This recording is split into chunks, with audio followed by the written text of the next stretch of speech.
मी म्हटलं काय होतं ते बसल्यानंतर ना भाषणामध्ये कोणी जर समजा आपली स्तुती करायला लागलं ना तर जरा कसंनुसंच होतं.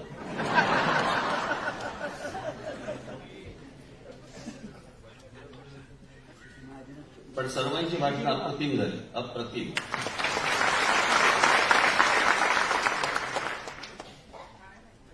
मला वाटलं महाजनांच्या भाषणाला मनस्फोर मिळतो की काय.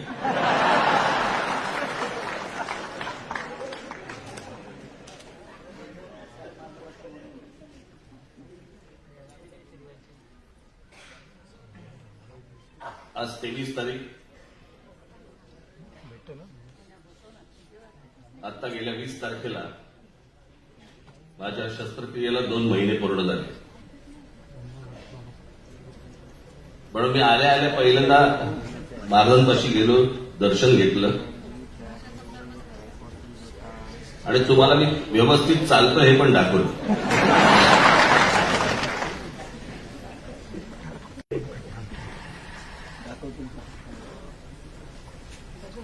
भयानक असते ती शस्त्रक्रिया, कुठलीही शस्त्रक्रिया.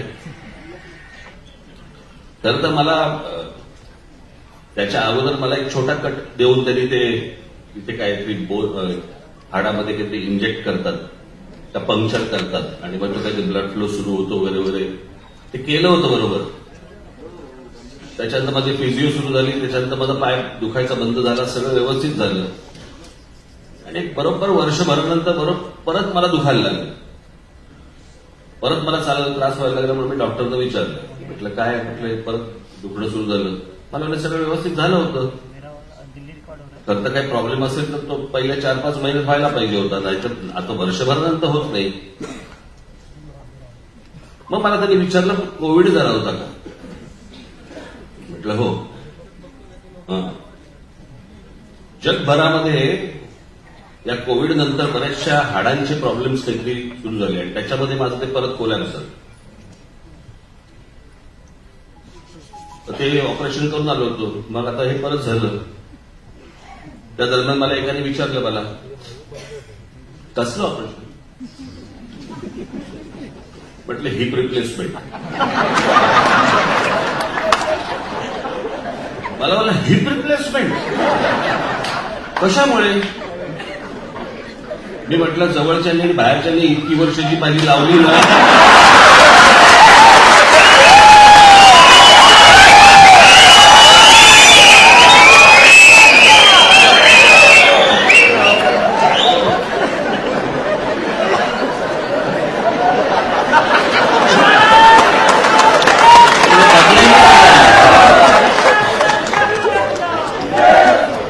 बदलायचीच वेळ आली सगळं. एक काय काय येतात तो. ते काय हार्ट रिप्लेसमेंट असते, काय काय किडनी रिप्लेसमेंट असते वगैरे वगैरे. एकाने मला विचारलं, अच्छा हिप रिप्लेसमेंट म्हणजे दुसरी लावणार, कसं दिसेल.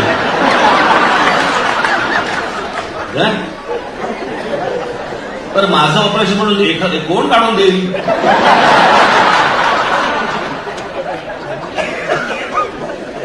साहेब बरं दिसत नाही, माझी घ्या.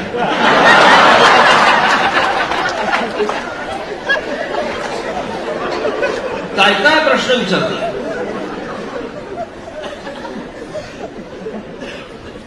माझे एक तर ते डॉक्टर होते आमचे, त्यांनी त्या पहिल्या ऑपरेशनच्या वेळेला बाहेर आले आणि ह्या पत्रकारांनी विचारलं,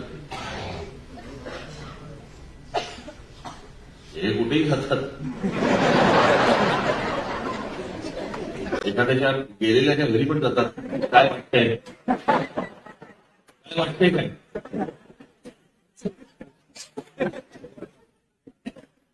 तर आमचे डॉक्टर, सिनियर डॉक्टर होते ते एक जण, म्हणजे माझं त्यांनी ऑपरेशन केलं ते नाही. तर ते बाहेर आले, प्रेसला विचारलं, प्रेसला विचारलं काय झालं. मी आपला ऐकतोय त्या मोबाईलवरती त्याचं काय झालं, ते राजसाहेब टेनिस खेळायला गेले होते आणि ते त्यांच्या रुग्णावर आपटले. त्याचे डॉक्टर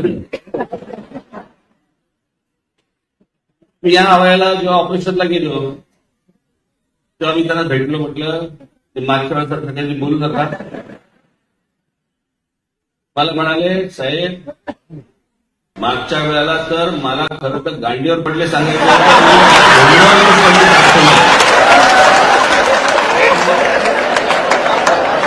मी म्हटलं नाही, तुम्ही म्हटलं ते रुग्णावरती ठेवा म्हटलं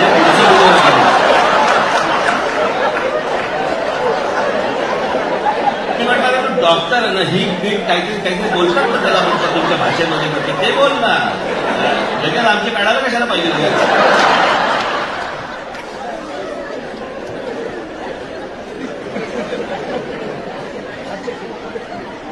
कोण कोण भेटतात मी तुम्हाला सांगतो ना एक एक जण. पण आता सगळं ठीक आहे, व्यवस्थित आहे. मी जरा उद्या पुण्याला जरा जाऊन येणार आहे एक दिवसासाठी. काही बैठका काही नाही तिकडे. कुठे गेले बाबू लवकर नका. मला प्रवासाला काही त्रास होत नाही, फक्त एकदा मला चेक करायचं म्हणून मी एक दिवसासाठी जाऊन येणार. मला त्या नाशिकला पण जायचंय, वडीदेवीचं दर्शन घ्यायला पण मला जायचंय. सुरू झाली का लिफ्ट सुरू झाली का?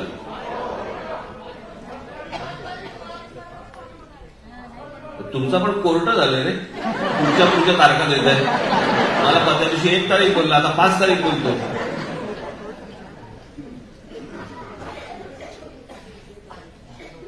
आज तुम्हाला सगळ्यांना महाराष्ट्रातल्या सर्व प्रमुख पदाधिकाऱ्यांना इथे बोलवण्यामागचं कारण एक तर बरेच दिवस आपण काही बोललो नव्हतो. मध्ये एक माझा फक्त इंटरव्ह्यू झाला.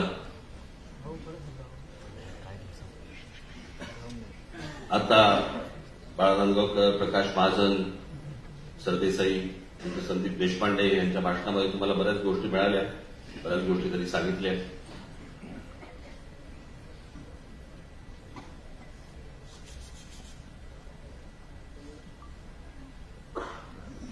मला असं वाटतं की काही गोष्टी ह्या तुमच्याकडनं लोकांपर्यंत गेल्या पाहिजे. कसं होतंय की आपल्याला थांबवण्यासाठी, आपल्याला रोखण्यासाठी अनेक माध्यमं, अनेक राजकीय पक्ष हा जाणून बुजून काही गोष्टींचे प्रचार करत आले आतापर्यंत.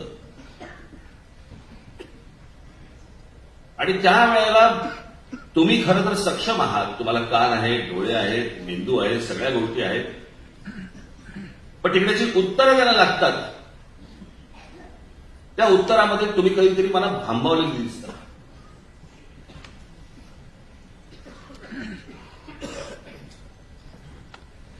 आणि त्यांनी गेल्या काही वर्षांमध्ये काही प्रचार केला आपल्याबद्दलचा. ते राज ठाकरे आणि त्यांचा महाराष्ट्र नवनिर्माण सेना हा पक्ष म्हणे आंदोलन अर्धवट सोडतो. एक आंदोलन दाखवायचं, एक आंदोलन जे आपण अर्धवट सोडतो. टोलचं केलेलं आंदोलन आपण जवळपास 65 ते 67 टोल नाके महाराष्ट्रातले बंद केले आपण. आणि ज्या शिवसेना, भारतीय जनता पक्ष यांच्या जाहीरनाम्यामध्ये दिलं होतं की आम्ही टोलमुक्त महाराष्ट्र करू, त्यांना ह्यांच्यापैकी कोणी जाऊन एक प्रश्न विचारत नाही की तुम्ही टोलमुक्त महाराष्ट्र म्हणाला होता, तुम्ही इतकी वर्ष सत्तेमध्ये होता, काय झालं त्या टोलमुक्त महाराष्ट्राचं? त्यांना कोणी प्रश्न विचारणार नाही, तुमच्याबद्दल खोटा प्रचार करणार.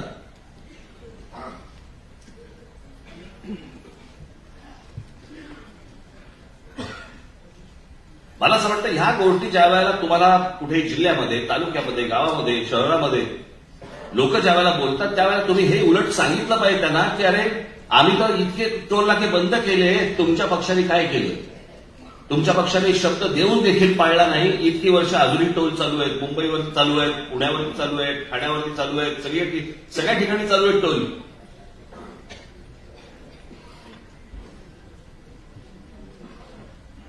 आणि आपला पहिला मुद्दा जो होता तो पहिला मुद्दा हा होता की टोल, जगभर आहेत टोल. टोलवरती पैसे गोळा करतात आणि त्या पैशामधनं जी काही तो ब्रिज उभा केलेला असतो, रस्ता केलेला असतो, काही गोष्टी केलेल्या असतात, त्याची रक्कम गोळा करतात. आपला पहिला प्रश्न असा होता की हे टोल किती वर्ष राहणार?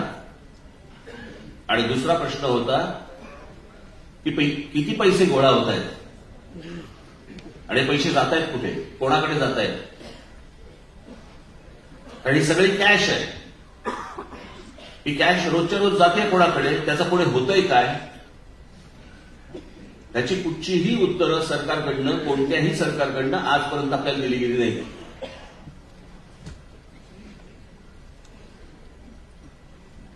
आणि ज्या ठिकाणचे टोल नाके बंद झाले त्यांच्याकडनं आपल्याला आशीर्वादच मिळाले. द्या सत्ता हातात, बाकीचे टोल बंद करून देतो.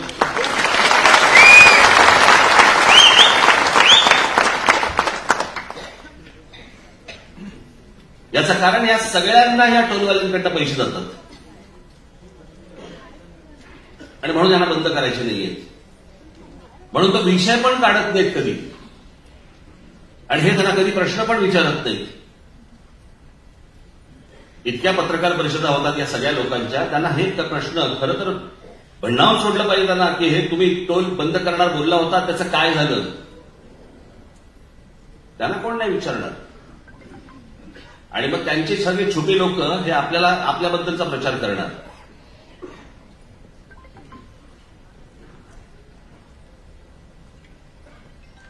या भोंग्यांबद्दलचं झालेलं आंदोलन, पोलिसांनी दिलेला आकडा जवळपास 92-93% ठिकाणी भोंगे बंद झाले सकाळचे. आणि बाकीचे जे आहेत सगळ्या ज्या काही प्रार्थना होतात त्या अगदी कमी आवाजामध्ये होतात. आणि त्याचबद्दलचं ते पत्र होतं माझं. ते जे पत्र मी तुमच्या हातामध्ये दिलं होतं ते पत्र काय होतं, कशासाठी होतं ते पत्र. ते पत्र मी व्हॉट्सअप करू शकलो असतो. मी माझ्या फेसबुकवरती टाकू शकलो असतो. मी माझ्या ट्विटरवरती टाकू शकलो असतो. मी पत्रकार परिषद घेऊन मी ते दाखवून जर समजा ते लोकांपर्यंत गेलं असतं, मी ते पत्र तुमच्या हातात का दिलं. मी ते पत्र तुमच्या हातात एवढ्यासाठी दिलं, मला पाहायचं होतं तुमचा आणि समाजाचा कनेक्ट किती आहे. तुम्ही लोकांपर्यंत कसे पोचताय, तुम्ही लोकांपर्यंत जाताय की नाही जाताय.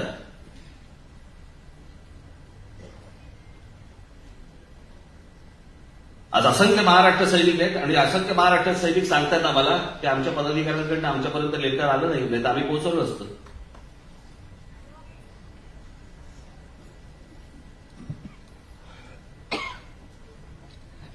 काहींनी मोठ्या प्रमाणावरती हलगर्जीपणा केला. थंड झाले. निवडणुकांचे वारे फक्त डोक्यामध्ये आहेत. पक्ष नाही, संघटना नाही, काही नाही. हे जे आता चालू आहे ना सगळं महाराष्ट्रामध्ये गेले 2-2.5 वर्ष राजकारण चालू आहे ना, ही चांगली गोष्ट नाही बरं का महाराष्ट्रासाठी. असं महाराष्ट्रात कधीही नव्हतं. जो मतदार आहे ना, मतदार ज्यांनी 2019ला जेव्हा निवडणुका झाल्या, 2019ला ज्यांनी मतदान केलं ना त्यांना कळत पण नसेल आपण मतदान कोणाला केलं. कोण कोणामध्ये मिसळलं आणि कोण कोणामधनं बाहेर आला काहीच कळत नाहीये.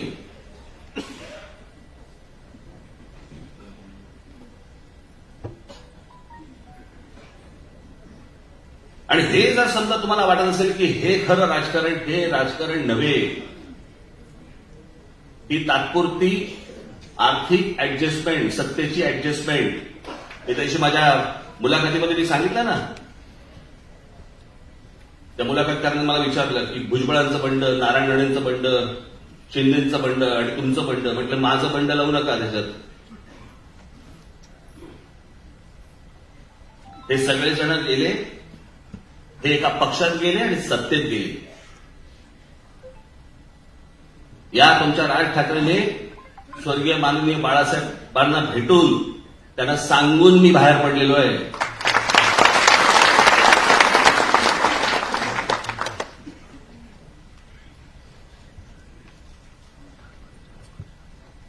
मला आजही ती गोष्ट आठवते की जेव्हा बाळासाहेबांना कळलं की हा काही राहत नाही पक्षात आता. माझी शेवटची भेट होती. मी आजपर्यंत कधी बोललो नाही तुम्हाला ही गोष्ट, पण निघताना बायबर त्याला मनोहर होते. मनोहर बाहेर गेले रूमच्या, आणि रूमच्या बाहेर गेल्यावरती माननीय बाळासाहेबांनी मला बोलवलं. असे हात पसरले माझ्यासमोर, मला मिठी मारली आणि म्हणाले आता जा.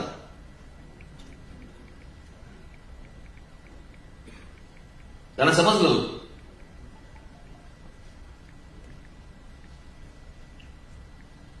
त्याच्यामुळे मी दगाफटका करून, गद्दारी करून, पाठीत खंजीर खोपसून असा नाही बाहेर पडलो मी.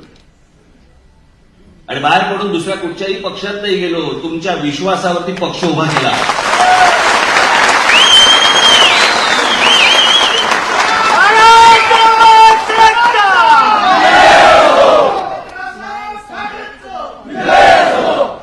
आजपर्यंत आपल्या पक्षाने जेवढी आंदोलनं केली आहेत, इतर कुठच्याही राजकीय पक्षाने इतकी आंदोलनं केलेली नाहीत आणि यशस्वी केलेली नाही. काढा सगळ्यांचे मोर्चे काढा आणि सगळ्यांचे तुम्ही आजपर्यंतचे आंदोलनं काढा आणि सांगा कुठच्या गोष्टी पूर्ण झाल्या त्यांच्याकडनं. आमच्या मोबाईल फोनवरती फक्त हिंदी आणि इंग्रजी फक्त ऐकू येत होतं महाराष्ट्रामध्ये. आमची मराठी ऐकू येत नव्हती. त्यासाठी महाराष्ट्र नवनिर्माण सेनेचा माझा महाराष्ट्र सैनिकांनी, आमचा अविनाश जाधव कुठे इथे असेल कुठे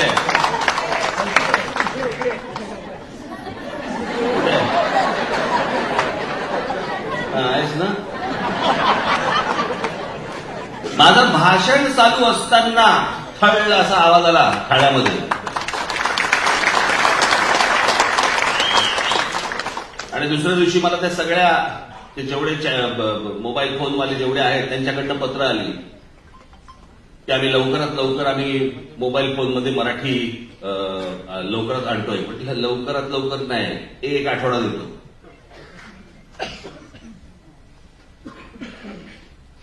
एका आठवड्याच्या आत महाराष्ट्रभर मोबाईल फोनवरती मराठी ऐकू यायला लागलं. का नाही इतरांनी केलं आंदोलन? ते भोंग्यांचं आंदोलन, मशिदीवरचे भोंगे काढा किती वर्ष सुरू होतं.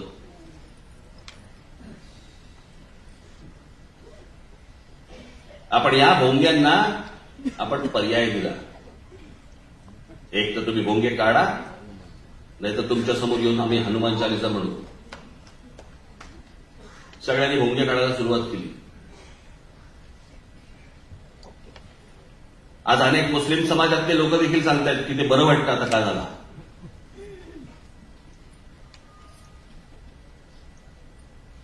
असंख्य आंदोलनं आपली झालेली आहेत. अत्यंत विश्वासाने तुम्ही लोकांसमोर ही आंदोलनं पोहोचवली पाहिजेत. तुम्ही बोलला पाहिजे, सतत सांगितलं पाहिजे. तुमच्या भाषणामध्ये या गोष्टी आल्या पाहिजेत. तुम्ही कसले जपून राहताय?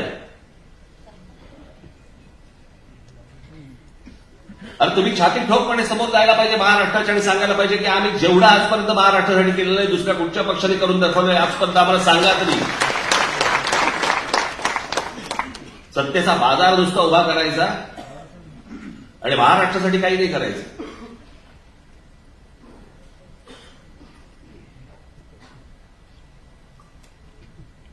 त्या नुपूर शर्मा त्या बोलल्या, त्यांना काढून काय टाकलं, माफी काय मागितली सगळ्यांनी. मी बाजू घेतली त्यांची. त्या काय स्वतःच्या मनातलं बोलत नव्हत्या. जे होतं ते तुमचं कोणतं नाईक, कोण झाकीर नाईक, त्याचा इंटरव्ह्यू बघा. झाकीर नाईक हा तर मुसलमान आहे. झाकीर नाईकच्या एका इंटरव्ह्यूमध्ये त्यांनी तेच सांगितलंय जे नुपूर शर्मा बोलत होते. झाकीर नाईकच्या बाबतीत काय नाही झालं, त्याच्याबद्दल कोण काय बोललं नाही. त्याला कोणी सांगितलं नाही माफी मागा. त्यांचं बोलणं सुरूच आहे अजूनही.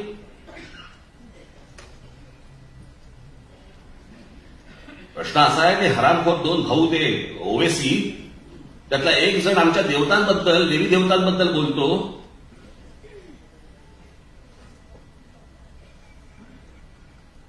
क्या नाम है उनके, गणपती, लक्ष्मी, ये वगैरे वगैरे. शेवट काय बोललाय तो वाक्य, कैसे कैसे मनहूस नाम रखते हैं ये.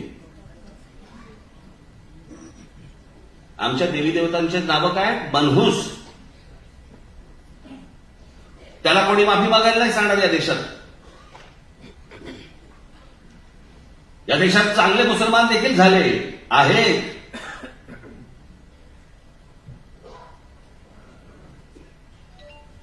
यांच्यासारखे दलितही नाहीत. पण यांना कोणत्याही प्रकारचा कोणतंही सरकार चाप लावायला तयार नाही. यांच्या जिभेवरती कुठच्या प्रकारची बंधनं आणायला तयार नाही.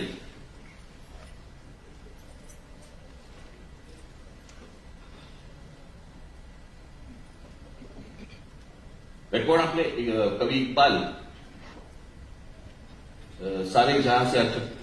कवी इक्बाल या माणसानं लिहिलेलं काव्य, त्या काव्यामध्ये तो भारत नाही म्हणत आहे माणूस, सारे जहां से अच्छा हिंदुस्तान हमारा. हे हिंदूंचं स्थान आहे. सारे जहां से अच्छा ये हिंदुस्तान हमारा. हे कवी इक्बाल बोलतोय आणि आम्ही हिंदू या देशाला भारत म्हणतोय. आम्ही बोलताना बोलत पण नाही की या हिंदुस्थानामध्ये, आम्ही नाही, आमच्या भारतात. नाहीतर काय अगदी सोपं, इंडिया.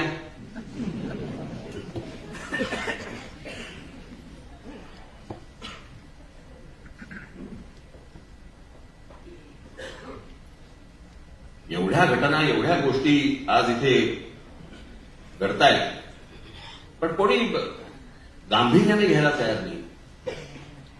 मी त्या दिवशी माझ्या गुढीपाडव्याच्या सभेमध्ये मी म्हटलं की हे असे का वागतात, ही राजकारणातली माणसं ही अशी का वागतात, की आज मी या पक्षामध्ये गेलो, उद्या त्या पक्षामध्ये त्या निवडणूक लढवली, मग मी आज इथे मंत्री झालो, मी तिकडे परत काहीतरी मी पैसे घेतले, मग मी असा फिरून आलो, मी इकडे गेलो तिकडे गेलो.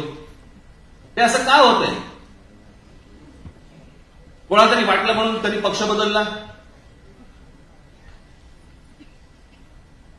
निवडणुकीच्या काळामध्ये, ते विधानसभेच्या निवडणुकीच्या काळामध्ये, या सगळ्या तुमच्या जिल्हा परिषदा वगैरे इथे नाही झालं, मला तिकीट नाही मिळालं, मी ह्या पक्षात गेलो, मी ह्या पक्षातून त्या पक्षात गेलो. मला लोकांची कमाल वाटते.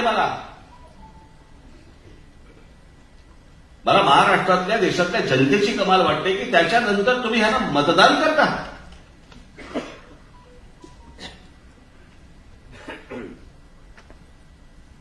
साधी गोष्ट लक्षात घ्या तुम्ही. 2019ला निवडणुका झाल्या. 2019ला निवडणुका झाल्यावरती शिवसेना, भारतीय जनता पक्षाने एकत्र निवडणूक लढवली. एकत्र निवडणूक लढवल्यावरती दोघांनी फारकत घेतली. काय तर म्हणे 2.5 वर्ष मुख्यमंत्री पदाचे घोषित केलं होतं. मला अजूनही आठवतंय, मला माहिती आहे ते, कारण त्या बैठकीत मी असायचो, मला होतो मी तिथे. मला असं वाटतं सेंटर हॉटेलला का कुठेतरी ती बैठक झाली होती. बैठका असं तर ते व्हायच्या, घरी व्हायच्या किंवा सेंटरला व्हायच्या. माझे बाळासाहेब, मनोज जोशी, प्रमोद महाजन, गोपीनाथराव मुंडे, मला असं वाटतं त्यावेळेला वहाडणे अध्यक्ष, प्रदेश अध्यक्ष होते, वहाडणे होते का कोण आता आठवत नाही मला, बरेच जण होते. आणि तिथे पहिल्यांदा ती गोष्ट ठरली की ज्याचे जास्ती आमदार त्याचा मुख्यमंत्री. जर ही गोष्ट अंडरस्टँडिंग मध्ये तुमच्या एकमेकांच्या जर ही ठरलेली आहे, तर या 2019ला तुम्ही मागणी करूच कशी शकता जर तुमचे कमी आमदार आले तर शिवसेनेचे. म्हणजे मी पहिल्यांदा कमिटमेंट घेतली होती. कमिटमेंट 4 भिंतीमध्ये कमिटमेंट घेतली. माणसं कोण तिथे 2च. एक तर हे खरं बोलतात किंवा हे खरं बोलतायत. मुळात पहिल्यांदा तुम्ही मागितलंच कसं, ज्याचे जास्ती आमदार त्याचा मुख्यमंत्री. हे जर समजा ठरलेलं आहे तर तुम्ही पहिली गोष्ट सांगताच कशी, नंबर 1. नंबर 2, पंतप्रधान नरेंद्र मोदी ज्या वेळेला व्यासपीठावर भाषण करत होते त्यावेळेला त्या व्यासपीठावरती उद्धव ठाकरे बसलेले. नरेंद्र मोदी त्यांच्या भाषणामध्ये, जाहीर भाषणात सांगतायत की आपली परत सत्ता येईल आणि सत्ता आल्यानंतर मुख्यमंत्री देवेंद्र फडणवीस होईल. अमित शहानी जाहीर भाषण केलं. त्या जाहीर भाषणामध्ये अमित शहा सांगतायत की सत्ता आल्यावरती मुख्यमंत्री देवेंद्र फडणवीस होईल. ऑब्जेक्शन त्याच वेळेला का नाही घेतलं? आक्षेप त्याच वेळेला का नाही घेतला? त्याच वेळेला त्यांना फोन केला का नाही? त्याच वेळेला तुम्ही भेटला का नाही? की अरे तुम्ही माझ्याशी वेगळं बोललाय आणि व्यासपीठावरती वेगळं बोलताय, का नाही बोललात तुम्ही? सगळे निकाल लागल्यावरती मग तुम्हाला आठवलं. याचं कारण ह्या सगळ्या गोष्टींची बोलणी ही अगोदरपासून सुरू असतात. आणि मग काय तर काँग्रेस, एनसीपी आणि शिवसेना यांचं सरकार. लोकांनी मतदान कोणाला केलं होतं? म्हणजे असं आपण पकडूया की शिवसेना भारतीय जनता पक्षाला मतदान करणारी लोक आणि काँग्रेस एनसीपीला मतदान करणारी लोक, दोघांनाही काय झालं असेल?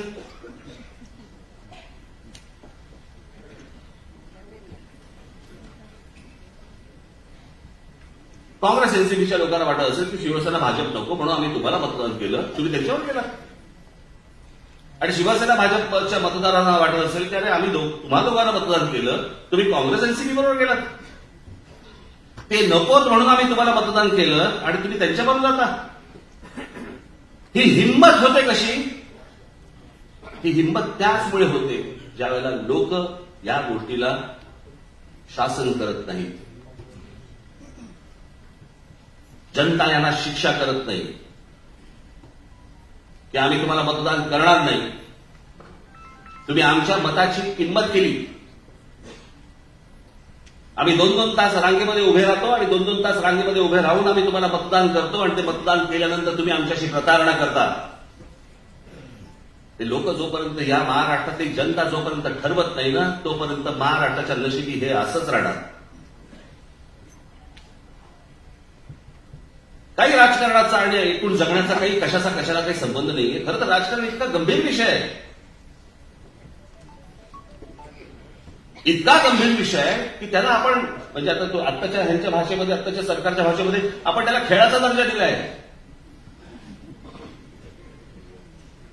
दहीहंडीला देतोच आहोत, अजून कशाला काय कोजागिरीला मंगळागौर खेळाचा दर्जा.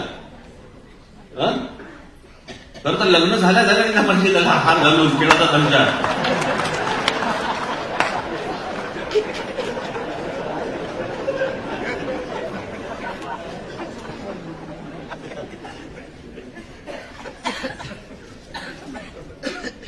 हे राजकारण असं होण्यामागची कारणं आहे.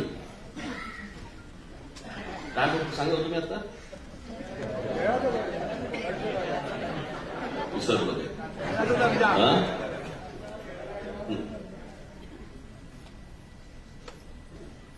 हे राजकारण असं होण्यामागचं कारण, याचं कारण आपण गांभीर्याने पाहत नाही होत त्याच्याकडे.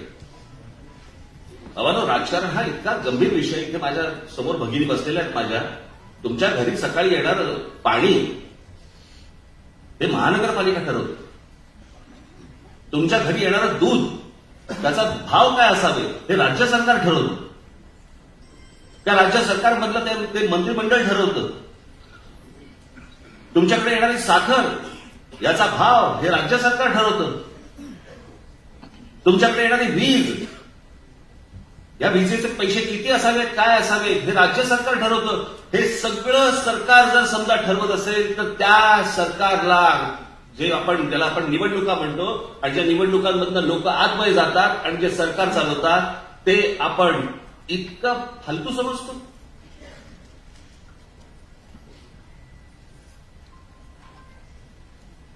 माझी तर इच्छा आहे सर्वसामान्य प्रत्येक घरामधल्या स्त्रियांनी, पुरुषांनी राजकारणामध्ये लक्ष घातलं पाहिजे, प्रत्यक्ष राजकारणामध्ये आलं पाहिजे, निवडणुका लढवल्या पाहिजे अशाला गरज नाहीये. पण राजकारण हे इतकं मोठं आहे, इतकं विस्तारलेलं आहे की या विस्तारलेल्या सगळ्या राजकारणामध्ये लोक आली पाहिजेत. त्याचा ज्यांनी खळेखंडोबा करून ठेवलेला आहे राजकारणाचा, आपल्या माथी फक्त तेच असेल. चांगल्या विविध क्षेत्रामध्ये काम करणारे लोक, महिला आज आल्या पाहिजेत राजकारणामध्ये. माझं एक पत्र येणार आहे या बाबतीतलं. मी महाराष्ट्रातल्या सगळ्यांना, सर्व माझ्या माता भगिनींना, या सगळ्या बांधवांना मी हाक देणार आहे की राजकारण इतकं विस्तारलेलं आहे, राजकारणामध्ये करण्यासारख्या इतक्या गोष्टी आहेत, फक्त निवडणुका एवढ्याच करण्यासारखी गोष्ट नाहीये, भरपूर गोष्टी आहेत. त्या करण्यासाठी तुम्ही आलं पाहिजे, प्रत्यक्ष आलं पाहिजे. ज्या राजकारणाबद्दल आपण जेव्हा बोलतो किंवा राजकारणामध्ये ये ना, त्याला तुम्ही तुच्छ मानता आणि तुच्छ मानल्यानंतर त्याच राजकारणासाठी 2-2 तास उभे राहून तुम्ही मतदान करता. मग ते तुच्छ कसं? मग कोणासाठी मतदान करायला जाताय तुम्ही? ही जी कीड लागली ना आपल्याकडे, एक तर जातीच्या नावाने द्यायचं, मतदान करायचं, नाहीतर काहीतरी धर्माच्या नावाने करायचं, नाहीतर आपल्या नातेवाईक म्हणून काहीतरी करायचं. बाहेर या, जागे व्हा. या महाराष्ट्राने देशाचं प्रबोधन केलं होतं आजपर्यंत, देशाचं. त्या महाराष्ट्राचं प्रबोधन करायची वेळ येते. जे उत्तरेतल्या बाहेरच्या राज्यांमध्ये, उत्तर प्रदेश, बिहार आणि या सगळ्या भागांमध्ये ज्या प्रकारचं राजकारण चालतं ना, त्या प्रकारचं राजकारण आपल्याकडे महाराष्ट्रात घुसायला लागलंय.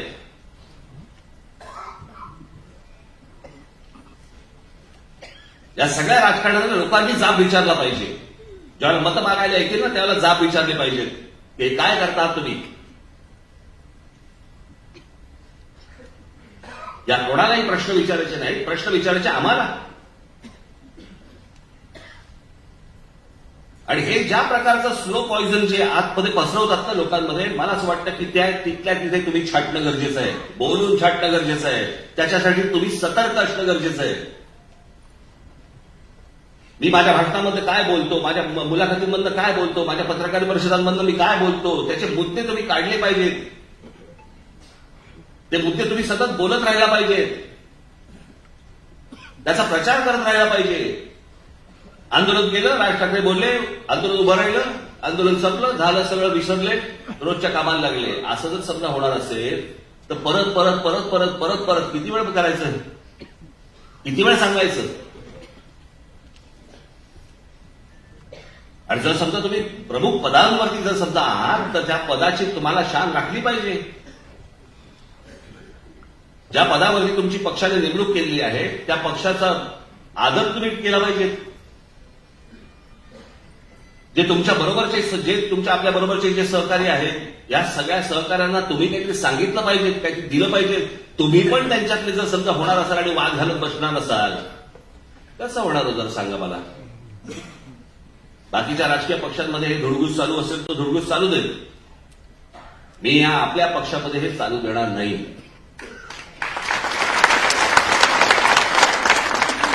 मगाशी मी बाळा नांदगावकरांचं भाषण ऐकताना त्यांनी एक विषय काढला सोशल मीडियाचा. मी तुम्हाला आत्ता सांगून ठेवतो, जर समजा पक्षातल्या पक्षात अंतर्गत एकमेकांविषयी जर कोणीही फेसबुकवरती, व्हॉट्सअपवरती जर समजा कोणत्याही प्रकारच्या कॉमेंट केल्या, त्याला एक क्षणभरही मी परत पक्षात ठेवणार नाही. आपण लक्षात ठेवा.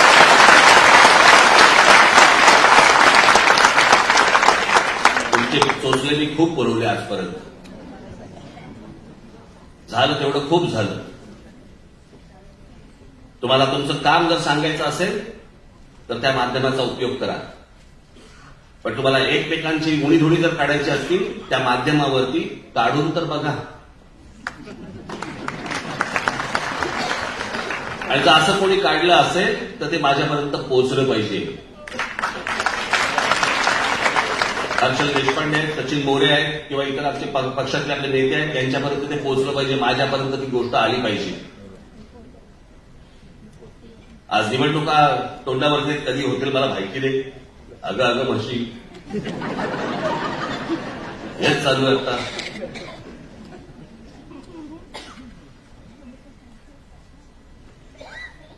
निवडणुका कधीही लागतील, दिवाळीच्या आधी लागतील असं मला वाटत नाही, पण साधारणपणे नोव्हेंबर, डिसेंबर, आता मगाशी कळलं त्याप्रमाणे जानेवारी, फेब्रुवारीमध्ये पण लागतील.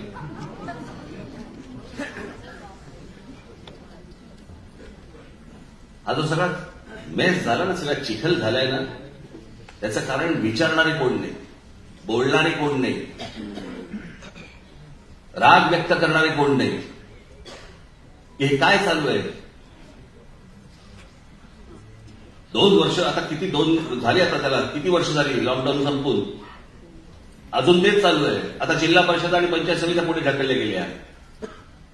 आता अजून महानगरपालिकेचं ते काय 3चं का 2चं, हे काय मला कळतच नाही. मला हे महानगरपालिकेच्या वॉर्डाला 3 माणसं, 2 माणसं, 4 माणसं, लोक काय गुलाम आहेत का हो? ज्यांनी मतदान जायचं आणि 4 माणसं, जरा 4 माणसं पण माहिती नसतात ती कोण आहेत. कित्येक लोकांना तर आपला नगरसेवक पण माहिती नसतो.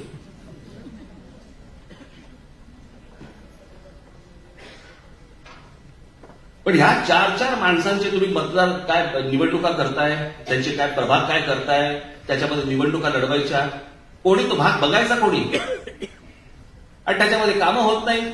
लोकांना समजत नाही कोणाकडे जावं.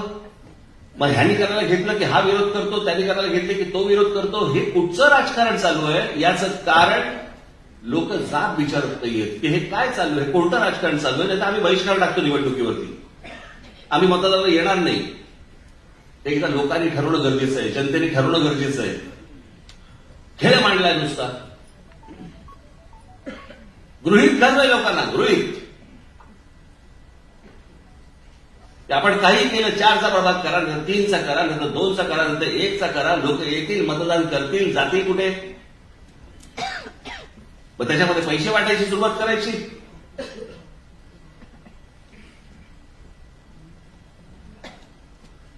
आज नाही लक्षात येणार, अजून काही वर्षांनी लक्षात येईल की आपले अरे काय महाराष्ट्र होता आपला, आणि त्या महाराष्ट्राचं आपण काय मातेर करून ठेवले. ज्या महाराष्ट्राने देशाचं प्रबोधन केलं, ज्या महाराष्ट्राने सर्वात जास्ती संत दिले, ज्या महाराष्ट्राने सर्वात जास्ती उत्तम कवी दिले, लेखक दिले, शूरवीर दिले, स्वातंत्र्य सैनिक दिले, कशाला घेऊन बसल्या आमचे शिवराय दिले, अजून काय घेऊन बसल्या.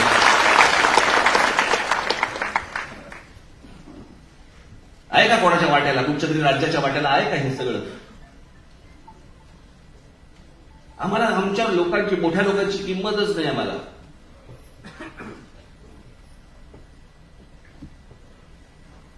म्हणजे या आता बघा भारतरत्न मिळतात, ही भारतरत्न प्रत्येक राज्याला मिळतात, प्रत्येक राज्याची असतात. मला असं वाटतं उत्तर प्रदेशला काहीतरी 8 आहेत, आपल्याला 8 आहेत, तामिळनाडूला पण काहीतरी 7 का 8 आहेत का 9 आहेत.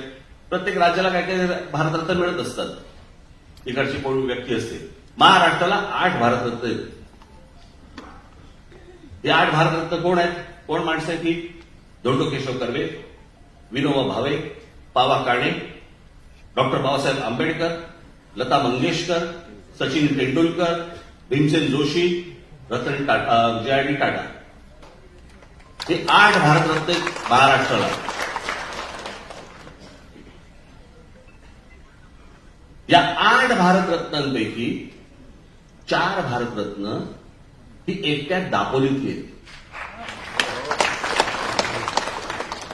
माहितीये का आपल्याला भारतरत्नाचा अर्थ काय? ज्यांनी कमाल काम केलं, ज्यांनी एक आउटस्टँडिंग परफॉर्मन्स ज्याला म्हणतो आपण, अशा प्रकारचं काम केलेली माणसं ही एकट्या दापोलीत जाऊन विचारा त्यांचं काय आहे का? पुतळे उभे करणं यात तर काही होत नाही हो, यात तर काही होत नाही. पुतळे हे फक्त जयंती आणि पुण्यतिथीलाच उपयोगी पडतात. पण त्यांनी काय काम केलं, त्यांनी काय अभ्यास केला, त्यांनी काय या देशाला दिलं, काय नवीन दिलं, हे आम्ही लोकांपर्यंत, तरुणांपर्यंत, तरुणींपर्यंत पोहोचवतोय का? नाही, आम्हाला काही पडलीच नाही.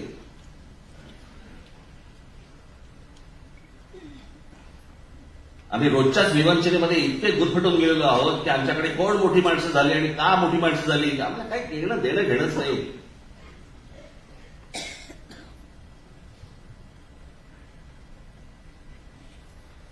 या आमच्या शिवरायांबद्दलचं ते आज अनेक ठिकाणी उफाळून आले. आतून प्रेम किती मला माहिती नाही. अनेक जण आहेत की ज्यांना खरंच आतून प्रेम आहे, पण बरेच जण फक्त राजकारणासाठी, मतांसाठी वापर करतायत. आमच्याकडे प्रत्येक महापुरुष आम्ही फक्त जातीमध्ये वाटून घेतला. आमचे शिवराय हे मराठा, बाबासाहेब आंबेडकर आमचे हे दलित, आमचे कोण लोकमान्य टिळक ब्राह्मण, आमचे ज्योतिबा फुले हे माळी. मग इतरांनी कोणी त्याच्याबद्दल बोललं, तू नाही बोलायचं, तू त्या जातीचा नाही, जातीचा आम्ही.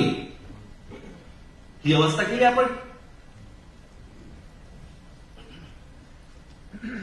प्रत्येक जण आपल्याच महाराष्ट्रामधल्या आपल्याच महापुरुषांचे प्रत्येक जात एकमेकांचे वाभाडे काढते.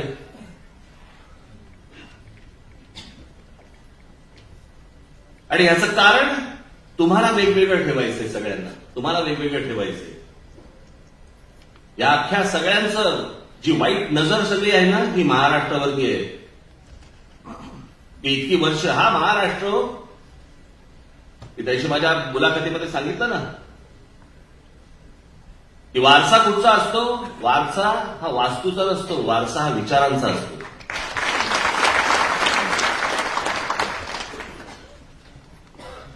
कोण कुठच्या वास्तूमध्ये आहे त्याने काही होत नसतं. तो वारसा विचारांचा पुढे चालवावा लागतो. आमच्या शिवछत्रपतींनी जो विचार दिला तो पुढे पेशव्यांनी, मराठेशाहींनी आमच्या आटोक किल्ल्यापर्यंत आमचा भगवी पताका फडकवली. आटोक किल्ला आता कुठे आहे? पाकिस्तानात आहे. महाराजांचा विचार पोहोचवला कोणी? पेशव्यांनी, मराठेशाहींनी. पण त्याची सगळ्यात महत्वाची गोष्ट कोणती होती? पेशव्यांच्या हातामध्ये, ज्याला आता हे सगळेजण फोड करून सांगतात ना, मराठी आहे, ब्राह्मण बिंबण करून, पण ह्या पेशव्यांच्या हातामध्ये संपूर्ण सत्ता हातामध्ये होती. पण या पेशव्यांनी कधीही स्वतःला छत्रपती नाही म्हणून घेतलं. त्यांचं म्हणणं होतं, आतून छत्रपती तेच, आम्ही त्यांचे नोकर, आम्ही त्यांचे नोकर. छत्रपती तेच, गादी तीच, फक्त त्यांचा विचार पोचवतोय. माझ्या आजोबांचा, माननीय बाळासाहेबांचा जो विचार आहे, तो विचार मला पुढे द्यायचा आहे. ती गोष्ट जी आहे ती गोष्ट पुढे नेण्याची. माझ्याकडे निशाणी असली काय नसली काय, नाव असलं काय नसलं काय, त्यांनी काही फरक पडत नसतं. माझ्याकडे विचार आहे. सगळ्यात मौल्यवान गोष्ट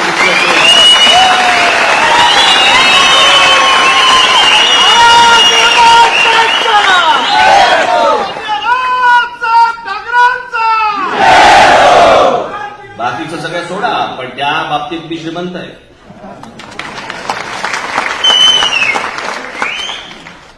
आणि या महाराष्ट्रामध्ये ज्या लोकांनी, महापुरुषांनी जे विचार पेरले, ते ऐकणं, ते वाचणं, त्यातनं बोध घेणं, महाराष्ट्र समजून घेणं, मला असं वाटतं की ती गोष्ट प्रत्येकाने करणं गरजेचं आहे. तर ह्या गोष्टी पुढे टिकतील. मला मध्यंतरी मला तुमचे नितीन सरदेसाई बसले तिथे, त्यांच्या सुनबाईच्या आजीने एक पुस्तक लिहिलं. पुस्तकाचं शीर्षक होतं काय असतं. काय असतं म्हणजे कळलं ना तुम्हाला? काय असतं म्हणजे काय असतं हे कळलं ना तुम्हाला? आणि त्यांनी मला सांगितलं की त्याची प्रस्तावना तुम्ही लिहून द्या. त्यांच्या सुनबाईचे वडील माझ्याकडे आले होते. त्यांनी मला सांगितलं की नाही, मला आजीने सांगितलं की तुमच्याकडनं प्रस्तावना त्यांना पाहिजे. जोरात आली.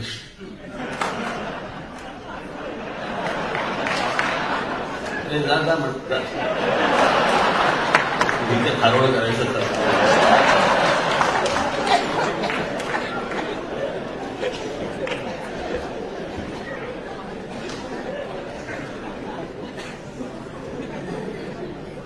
त्यांनी मला सांगितलं मला तुमची प्रस्तावना या पुस्तकासाठी पाहिजे. तर मी म्हटलं की माझ्या घरात जे संस्कार झाले, म्हटलं माझ्यावरती, म्हटलं आम्ही काही जातपात मानत नाही. जातीपातीने कधी एकमेकांकडे पाहत नाही, जातपात कधी शिकवलीच नाही, माहितीच नाही.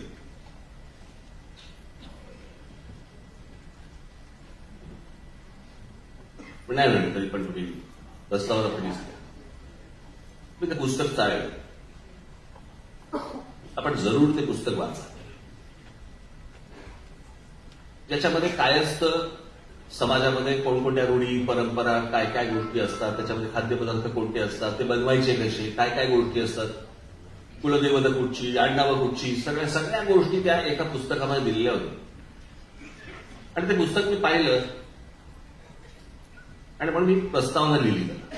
त्याच्यामध्ये मी सगळं सुरुवातीला ह्या सगळ्या गोष्टी दिल्या आणि त्यातलं सगळ्यात प्रामुख्याने माझं जे म्हणणं मी त्याच्यामध्ये लिहिलं की सर्व जातींमधली मला आवडणारी जर कुठची संस्कृती असेल कुठची, तर ती खाद्य संस्कृती.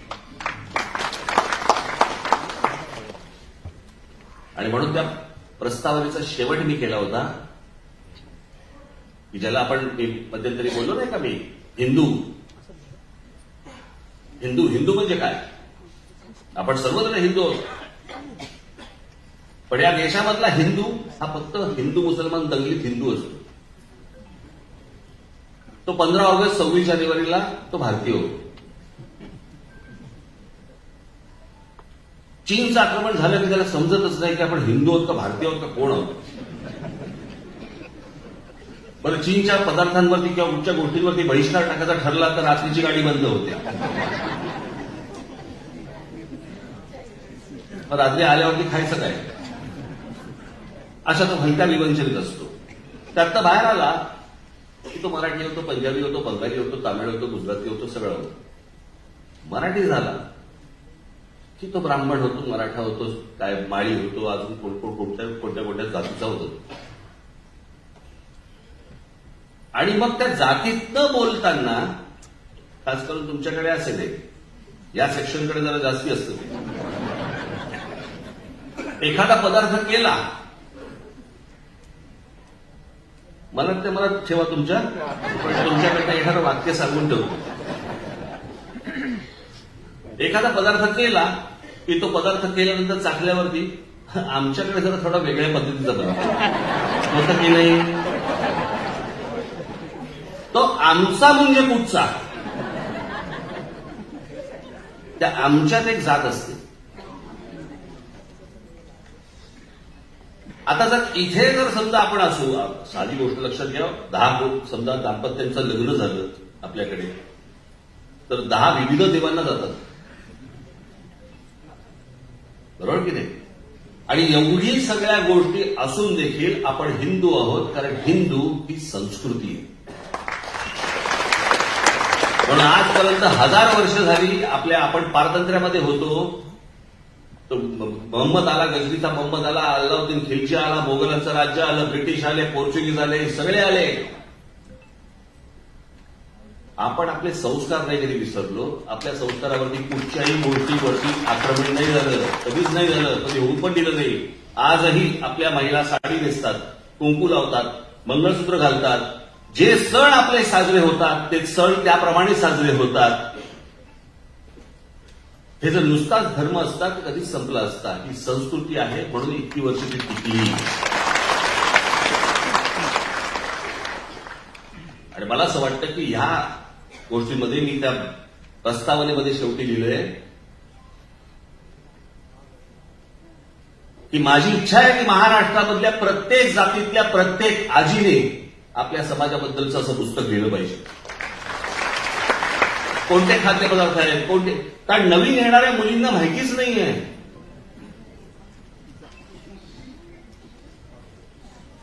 काही जणांना घरून संस्कार मिळतात पण काही जणांना मिळतच नाही, माहितीच नसतं की हा पदार्थ कसा बनवायचा किंवा आपल्याकडचे सण जे साजरे करायचे ते कसे करायचे, काय काय गोष्टी करायच्या माहिती नसतं.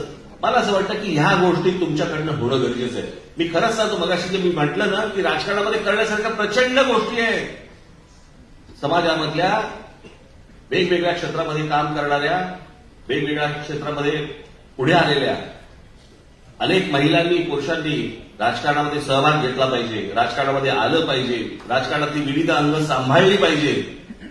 तर मला असं वाटतं की येणारा काळ महाराष्ट्रासाठी, महाराष्ट्राचा भविष्य काळ हा उज्ज्वल असेल.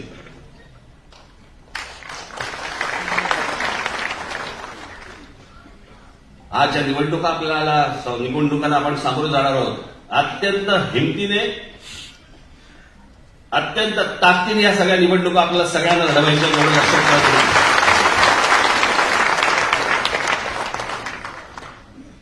माझी तुम्हाला हात जोडून विनंती आहे, खरंच जोडतोच, ऍडजस्टमेंट करून निवडणुका लढवू नका.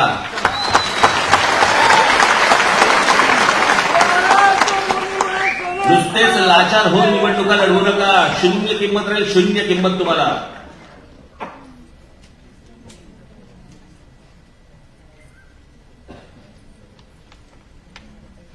की माझे एवढे घे, तुझे तेवढे घे, त्याचे काय विचार चालतात का? काय काय गोष्टी चालतात त्या. पण ह्यातनं तुम्ही तुमची किंमत शून्य करून घेतात. तिकडे समाजामध्ये ह्या गोष्टी लपून राहत नाहीत, अजिबात लपून राहत नाहीत, या बाहेर येतातच. आणि मला असं वाटतं की या निवडणुका तुम्ही पूर्ण ताकदीने लढवणं गरजेचं आहे. माझ्याकडनं, पक्षाच्या नेत्यांकडनं, तुमच्याकडनं, सगळ्यांकडनं जो आपल्याला निवडणुकीला उभा आहे त्याला पूर्ण ताकद देणं गरजेचं आहे. मला जिथे जिथे शक्य होईल त्या त्या ठिकाणी, सगळ्या ठिकाणी मी सभा घेणार आहे. अनेक ठिकाणी मी मेळावे आता सुरू करणार आहे. आणि साधारणपणे मी आता गणपती झाले, अनंत चतुर्दशी मला वाटतं 9 तारखेला आहे. अनंत चतुर्दशी झाली की मग मी दौऱ्यावरती निघीन. त्यावेळेला दौऱ्यामध्ये आपल्या जिल्ह्यामध्ये येईल, त्यावेळेला आपलं स्वतःचं दर्शन मला होईलच. तोपर्यंत या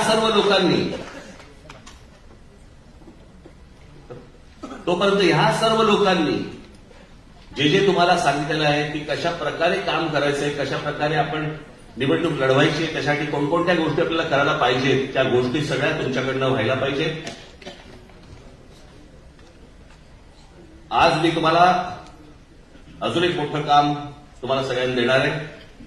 मला पाहायचंय तुम्ही कशा प्रकारे ही गोष्ट करणार आहात. तुम्ही आता जे जे आपापल्या जिल्ह्यात जातील, तालुक्यात जातील, गावात जातील, शहरांमध्ये जातील, जवळपास 3 ते 4 वर्षानंतर निवडणूक आयोगाच्या प्रमाणे आपल्याला नोंदणी घ्यावी लागते पक्षाची. या वेळेला नोंदणी जोरात होणार. पण ती जोरात होण्यासाठी तुम्ही तिथे पोहोचलं पाहिजे, व्हिज्युअली दिसलं पाहिजे, ती गोष्ट कळली पाहिजे.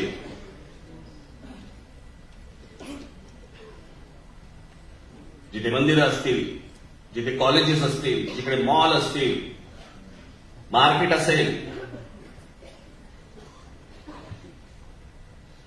आता गणपती आहेत, सार्वजनिक गणेशोत्सव असतील, अनेक ठिकाणी तिथे आपली होर्डिंग्स दिसली पाहिजेत. मला ही दिसतील अशी आशा अपेक्षा ठेवू मी तुमच्याकडनं. नक्की काय असेल, कसं असेल, त्याचं पुढे काय काय होईल ते मला असं वाटतं सौरभ करंदीकर हे 2 मिनिटाचं प्रेझेंटेशन तुम्हाला देतील, ते आपण बघावं. एवढीच फक्त आपल्याला सर्वांना विनंती करतो. आज सगळेजण तुम्ही बाहेरगावून आलेला आहात. जाताना अत्यंत नीट गाड्या चालवत, व्यवस्थित नीट घरापर्यंत पोहोचा. घरचे आपले सगळेजण वाट बघताय. महाराष्ट्रासाठी तुम्ही सगळेजण खूप महत्वाचे आहात, एवढं लक्षात ठेवा आणि आपापल्या घरी जा. आज मी इथेच थांबतो. आपल्याला सर्वांना निरोगी दीर्घायुष्य मिळो एवढीच फक्त एक इच्छा व्यक्त करतो आणि आपल्या सर्वांची रजा घेतो. धन्यवाद. जय हिंद, जय महाराष्ट्र.